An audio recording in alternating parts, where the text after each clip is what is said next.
Getting Brown. In today's video, I will show you how to hide friends on Facebook. Before you get started, please subscribe to the channel. So first of all, open up Facebook app.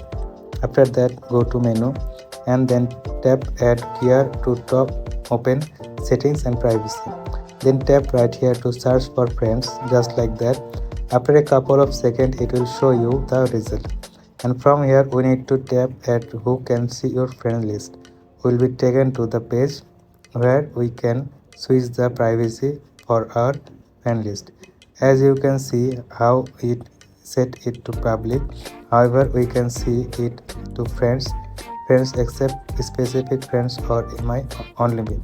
If you want to completely hide your friends on your Facebook, just choose only me. And from now, your friend list will be visible just for you. That's how you can easily hide your friend from Facebook. This is the video for today. Thanks for watching this.